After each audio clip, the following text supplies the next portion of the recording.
नमस्कार प्रिय दर्शकों, आप सभी का हमारे YouTube चैनल पर हार्दिक स्वागत है। दोस्तों, आज की कहानी मोर और मोरनी की है, जिसमें मोरनी 3 प्रश्न करती है अपने मोर से। दोस्तों, आज की कहानी बड़ी मोटिवेशनल और ज्ञानवर्धक है। जो भी मित्रगण मेरे इस चैनल को, इस कहानी को देखेंगे, उनके घर में कभी झगड़ा नहीं होगा, गरीबी का नामो निशान नहीं रहेगा।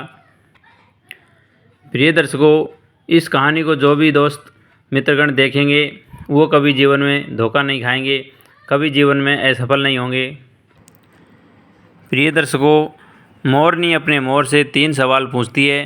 पहला सवाल, व्यक्ति की ताकत बड़ी होती है या मेहनत? दूसरा सवाल, उजाला बड़ा होता है या अंधेरा? तीसरा सवाल मोरनी अपने मोर से पूछती है कि मेहनत बड़ी होती है या जुनून? प्रिय दर्शकों, इस कहानी का जवाब मोर अपनी मोरनी को एक कहानी के माध्यम से ही सुनाना चाहता है। इन प्रश्नों के जवाब मोर अपनी मोरनी को बड़ी शांति से और धैर्य से एक कहानी के माध्यम से सुनाना चाहता है। दोस्तों, पूरा वीडियो देखेंगे तो आपको इन तीनों सवालों के जवाब मिलेंगे। अब मैं कहानी शुरू करता हूँ। प्रिय मित्रों, प्राचीन समय की बात है। सर्दियों की रात थी। एक दिन ठंडी ठंडी पवन चल रही थी। मोरनी अपने मोर से ये ऊपर बताए गए 3 सवाल पूछती है। मोर इतने भारी भरकम सवालों को सुनकर के अक्का बक्का रह जाता है, लेकिन मोर ने हार नहीं मानी और मोरनी के तीनों पूछे गए सवाल के जवाब एक कहानी के माध्यम से सुनाना चाहता है। तो प्रिय दर्शकों, आप भी इस कहानी को ध्यान से सुनेंगे। इस कहानी को जो भी पति पत्नी जीवन में धारण करेंगे, उनके जीवन में कभी तू मैं नहीं होगी, कभी लड़ाई झगड़ा नहीं होगा। अब मोर ध्यान से सुनाता है कहानी को और मोरनी ध्यान से सुन रही है। बहुत समय पहले की बात है। एक नगर में एक सेठ और सेठानी रहा करते थे। दोस्तों, सेठ और सेठानी दोनों ही बुजुर्ग दंपति थे। एक दिन की बात है कि सेठ के घर में एक चोर घुस जाता है। अब दोस्तों, जैसे ही चोर घुसा, उसके खटर पटर की आवाज़ से सेठ की आंखें खुल जाती है। सेठ ने देखा तो उसको समझ में तो आ गया कि ज़रूर कोई न कोई चोर घर में घुस गया है। अब दोस्तों, ये बुज़ुर्ग आदमी था। इसने सोचा कि मुझे यदि सख्ती से लड़ूंगा तो इतनी मुझे क्षमता नहीं है।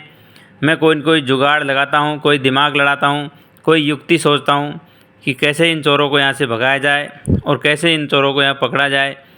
दोस्तों, बहुत दिमाग लगाने के बाद सेठ को एक आइडिया दिमाग में आ जाता है और वो अपनी सेठानी को जगाता है। सेठानी, अभी मुझे इसी वक्त हरिद्वार जाना है। सेठ अपनी सेठानी को बार बार यही कहता है कि मुझे हरिद्वार जाना है और वो भी इसी वक्त। दोस्तों, इस प्रकार से 2-3 बार अपनी सेठानी को ये बात बोली तो सेठानी भी जग गई और झल्ला करके बोली कि अभी तुम कहाँ चले जाओगे, सुबह जाएंगे आप। लेकिन सेठ फिर गुस्सा करके कहता है कि मैं हरिद्वार जाऊंगा और ज़रूर जाऊंगा और इसी समय जाऊंगा। दोस्तों, इस प्रकार दोनों का वार्तालाप जब चोर के कानों में पड़ा तो चोर अंधेरे की तरफ जाकर के एक खंभे से चिपक जाता है। सेठानी भी गुस्से में आकर के उठ बैठती है और कहने लगी कि आपको मेरी बात माननी पड़ेगी। अभी इसी समय हरिद्वार कैसे जा सकते हैं? मैंने भी आखिरकार आपके साथ 7 फेरे लिए हैं, आपको मेरी आज्ञा तो माननी पड़ेगी। मोर अपनी मोरनी को आगे फिर कहता है। मोरनी ध्यानपूर्वक सुन रही है। सेठानी कहती है कि मैंने आपके साथ 7 फेरे लिए हैं। सेठ कहने लगा, तुम्हारे फेरों को उधेड़ लीजिए, लेकिन मैं नहीं रुक सकता। इस पर सेठानी कहती है कि फेरे कैसे उधेड़ सकते हैं, फेरे कैसे उधेड़े जाएंगे? सेठ कहता है कि तुम कमरे में जाकर के मखमल का एक कपड़ा लेके आओ, मतलब थान लेके आओ। उसका एक सिरा तुम पकड़ना और एक सिरा मैं पकड़ूंगा। दोस्तों, आप सभी जानते हैं कि फेरे के लिए एक मंडप सजाया जाता है और मंडप के नीचे फेरे लिए जाते हैं। सेठ कहने लगा कि भगवान, इस समय मंडप की व्यवस्था तो हो नहीं पाएगी, इस खंभे को ही मंडप मान लेते हैं और इस कपड़े को लेकर के एक तरफ से आप घूमिए, दूसरी तरफ से मैं घूमता हूँ। प्रिय मित्रों, उस खंभे के जो चोर छिपा हुआ था उसको कुछ समझ में नहीं आया कि ये लोग क्या नाटक कर रहे हैं। सेठ और सेठानी ने बड़ा युक्तिपूर्वक सेठ और सेठानी के इस प्रयास से चारों तरफ से वो लिपटा हुआ खम्भे से लिपटा हुआ चोर वहीं पे बंध गया और सेठ सेठानी ने खम्भे से चारों तरफ परिक्रमा लग करके उसको अच्छी तरह बांध दिया। अब सेठ कहने लगा कि हमने जब फेरे लिए थे तो पंचों के सामने लिए थे, अब आप जाइए और पंच पटेलों को ले आइए, क्योंकि फेरे लिए भी पंचों के सामने थे और उधेड़े भी पंचों के सामने जाएंगे। सेठानी सोचती है कि सेठ ये क्या सूझी है आपको आधी रात को। सेठानी जाती है और पड़ोसियों को जगा करके ले आती है। प्रिय मित्रों, उन्होंने कहा कि हमने फेरे उधेड़ लिए हैं, आप इसके साक्षी बनिए।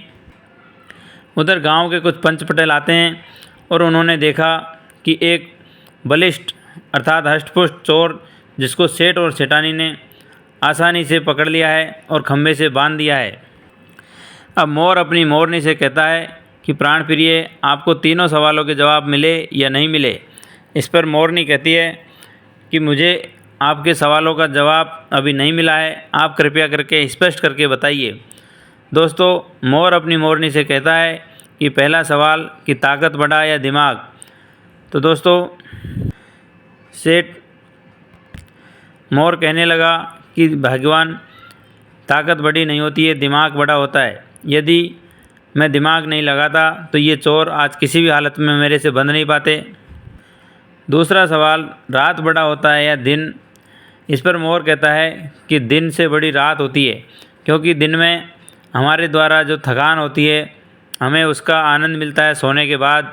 इसलिए सारे कार्य ख़त्म करके इंसान बेफिक्र होकर के विश्राम करता है और शरीर को सुकून मिलता है, इसीलिए रात बड़ी होती है। दूसरा, उसने कहा कि यदि रात नहीं होती तो मैं चोर को कब पकड़ पाता। तीसरा और आखिरी सवाल, सेठ अपनी सेठानी को समझाते हुए कहता है कि मेहनत बड़ी या जुनून। दोस्तों, जुनून बड़ा होता है, इच्छा शक्ति जिसको आकांक्षा बोलिए, यदि वो ही नहीं होए तो मेहनत करने से कुछ फ़ायदा नहीं होगा। इसीलिए जुनून ज़रूरी है। किसी भी काम को यदि आप संकल्प के साथ और जुनून के साथ करते हैं तो वह ज़रूर पूरा होता है। अकेली मेहनत कभी कामयाब नहीं होती है। प्रिय मित्रों, आज की कहानी इतनी ही है। इस प्रकार से मोर अपनी मोरनी को सुनाते सुनाते सवेरे हो जाता है और कहानी भी यहाँ पे ख़त्म हो जाती है। दोस्तों, कहानी अच्छी लगी हो तो चैनल को सब्सक्राइब करना और कमेंट में राधे राधे लिखना नहीं भूलिए। सभी को जय श्री राम, जय श्री कृष्णा, हरि ओम।